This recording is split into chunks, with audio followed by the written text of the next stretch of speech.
Naquele tempo, Jesus voltou para casa com seus discípulos. E de novo se reuniu tanta gente que eles nem sequer podiam comer. Quando souberam disso, os parentes de Jesus saíram para agarrá-lo, porque diziam que ele estava fora de si. Os mestres da lei, que tinham vindo de Jerusalém, diziam que ele estava possuído por Beelzebu e que pelo príncipe dos demônios ele expulsava os demônios. Então Jesus os chamou e falou-lhes em parábolas. Como é que Satanás pode expulsar a Satanás? Se um reino se divide contra si mesmo, ele não poderá manter-se. Se uma família se divide contra si mesma, ela não poderá manter-se. Assim, se Satanás se levanta contra si mesmo e se divide, não poderá sobreviver, mas será destruído. Ninguém pode entrar na casa de um homem forte para roubar seus bens, sem antes o amarrar. Só depois poderá saquear sua casa. Em verdade, vos digo, tudo será perdoado aos homens, tanto os pecados, como qualquer blasfêmia que tiverem dito.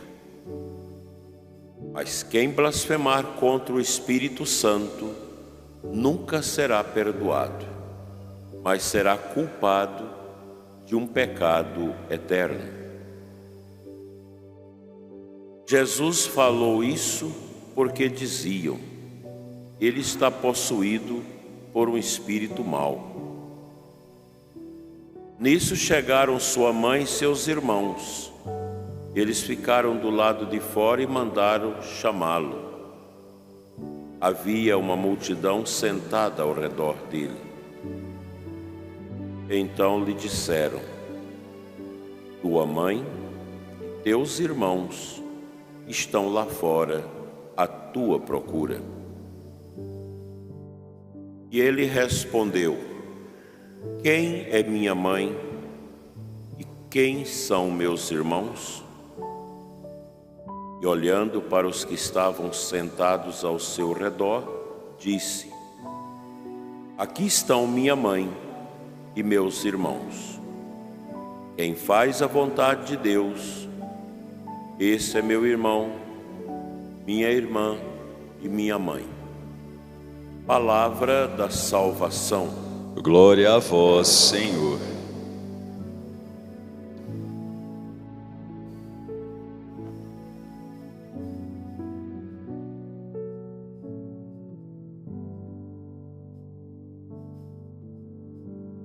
Amados irmãos, radioouvintes e internautas, a grande tentação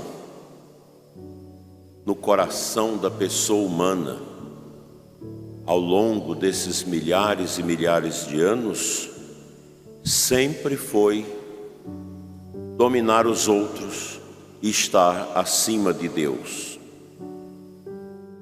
No relato da primeira leitura de hoje, nós escutamos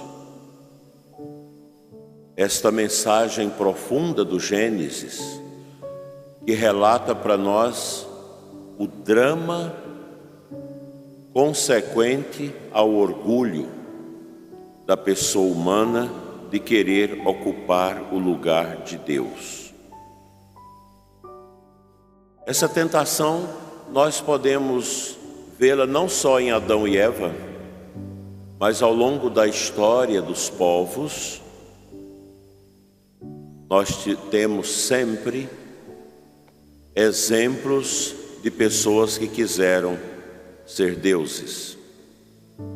Basta lembrar a história do Império de Roma, onde os Césares, os imperadores, eram incensados como deuses.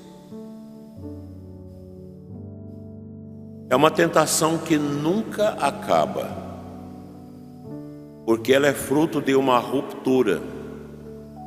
Quando o primeiro casal fugiu à obediência, cometeu o pecado do demônio, o orgulho. Esse pecado, ele está dentro de nós em formas de restos daquela decisão de Adão e Eva de desobedecer a Deus, de ter ouvido o sibilar da serpente, que representa o demônio, que dizia: se vocês comerem, serão como deuses, estará acima dele. Qual é a consequência do orgulho? O desastre. Pensemos em Nero César. Teve como meta perseguir os cristãos e ser Deus. Foi capaz de colocar fogo em Roma para contemplar a gritaria, o sofrimento e compor uma poesia que ele compôs com muito mau gosto, com o título Ardete Roma. Era como um deus. Morreu. Pediu que alguém lhe enfiasse um punhal no coração para que não fosse trucidado pelas turbas revoltadas contra ele. Pensemos em Napoleão Bonaparte, que dizia: aonde meus olhos alcançam, deve ser anexada ao Império da França. Morreu. Prendeu o Papa, perseguiu a igreja, matou muitas pessoas. Foi-se. É impressionante, meus irmãos, que o orgulhoso, ele impera, mas chega um momento que ele tem que amoitar-se. Adão e Eva se esconderam atrás das moitas, o medo de Deus.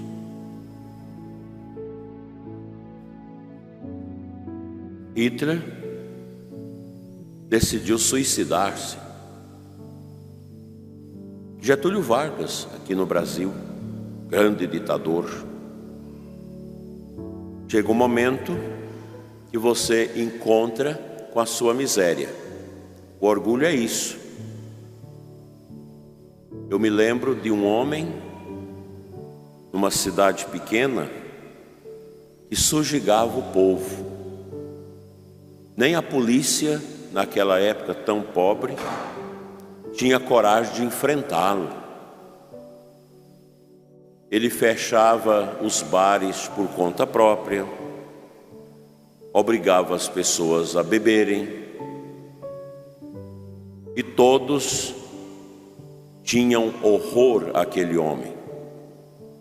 Era rico, poderoso, sua mulher uma coitada, e um dia ele quis obrigar pobre mineiro que tinha chegado para a região com a sua mulher, com seus 4 filhos doentes, pobres, upilados.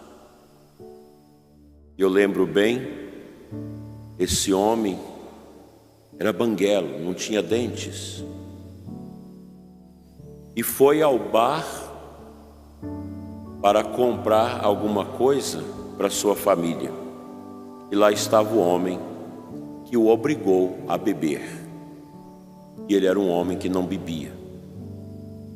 Ele ficou tão machucado na sua dignidade, foi para casa cabisbaixo, sob o efeito daquela bebida tomada de forma obrigada, pegou um pequeno punhal e voltou ao bar. Enquanto o Gregorão estava ali, arrastando esporas, cantando vitória, ele chegou por trás e enfiou o punhal ao lado do pescoço dele, e ali mesmo ele morreu. E no cemitério, sempre que as pessoas vão ao cemitério daquela cidade, muitos ainda cospem no túmulo daquele miserável. O orgulho traz isso. O orgulho faz com que a vida do sujeito termine mal. Todos os ditadores, todos aqueles que tiram a liberdade dos outros, terminam mal. Ou morrem, ou vão atrás das grades. Deus tarda, mas não falha. Essa regra, ela vale para todos os tempos, inclusive para o tempo que nós estamos vivendo na nossa pátria. Qual deve ser a atitude nossa diante do mistério de Deus? Primeiro, entender aquilo que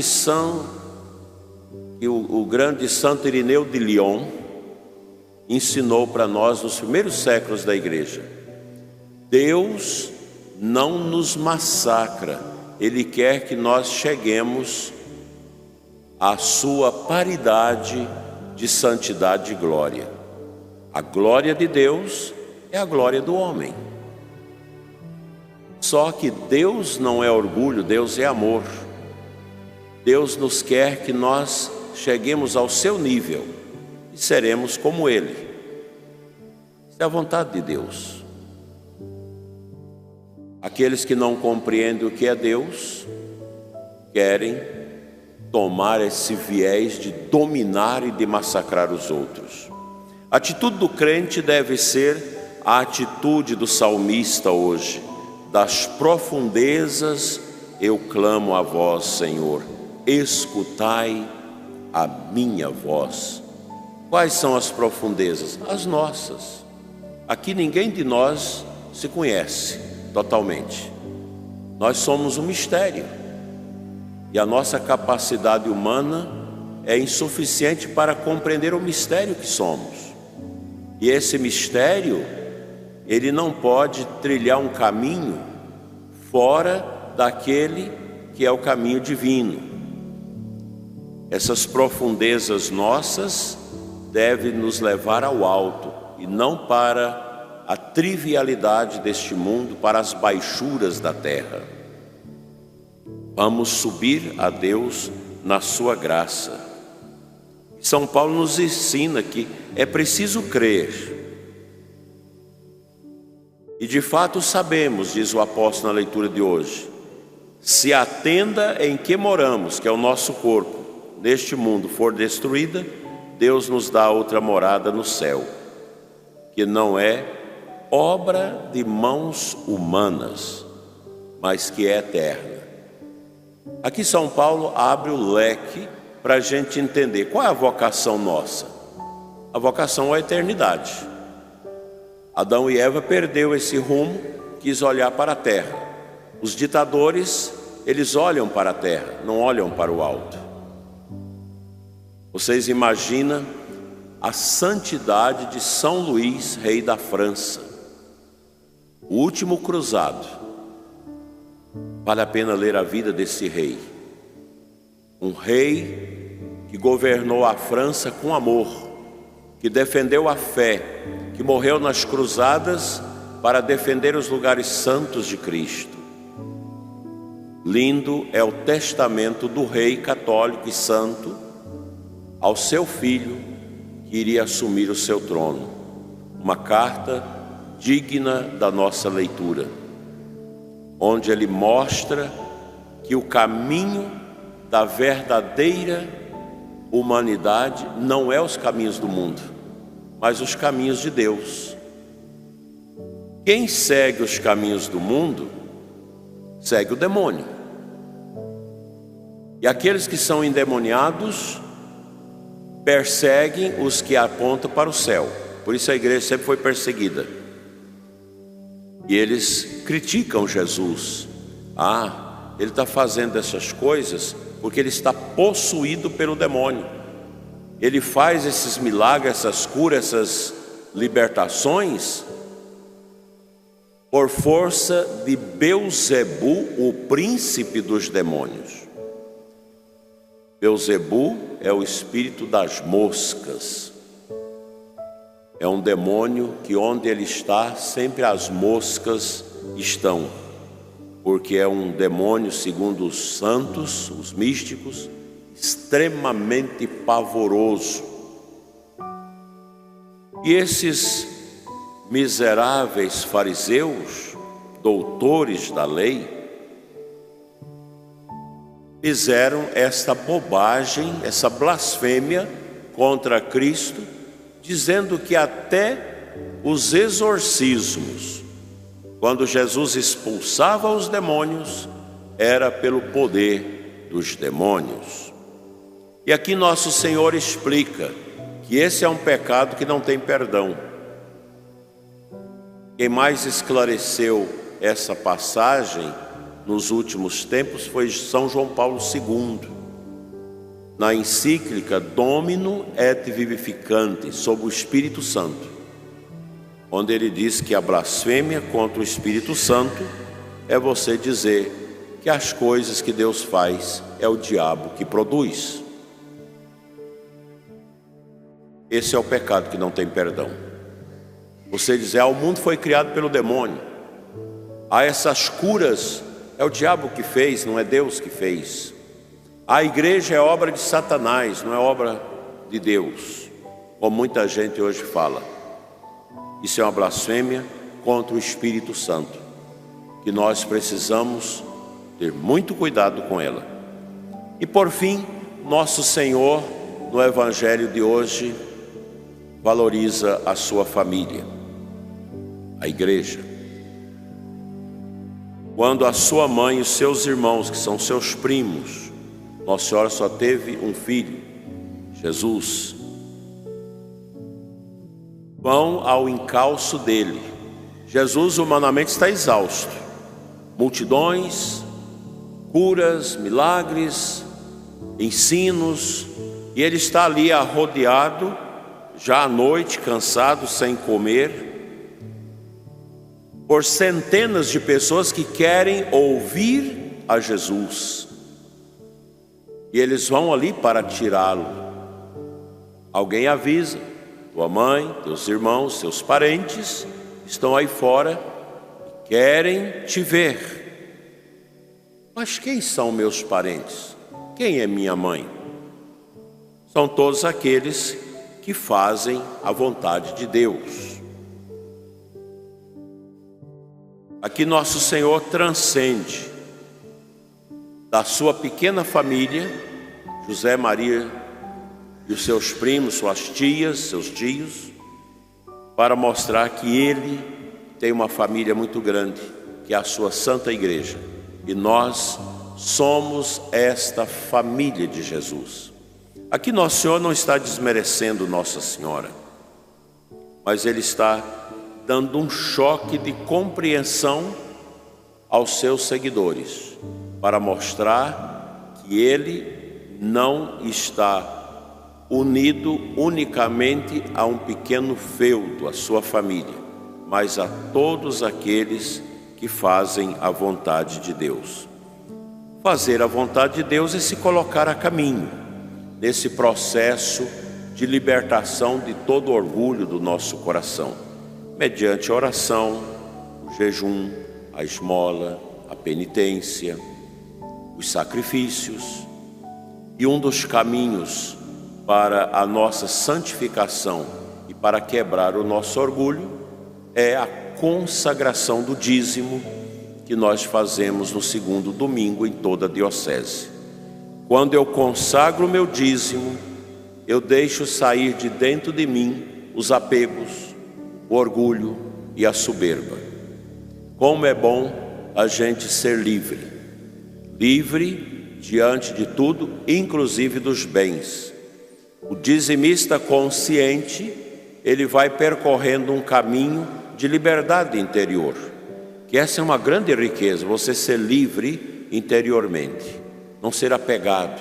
É claro que você não vai esbanjar suas coisas, fruto do seu trabalho, mas você é livre. Você sabe agir com as coisas materiais conforme a vontade de Deus, não conforme o seu orgulho, não usando a sua riqueza para subjugar os outros, para ser Deus. Que o Senhor nos ajude a consagrar hoje o nosso dízimo e a conquistar a profunda liberdade de nós mesmos, a ponto da gente dizer com São Francisco de Assis: meu Deus e meu tudo. Que a Imaculada nos ajude a viver essa grande bênção em nossas vidas.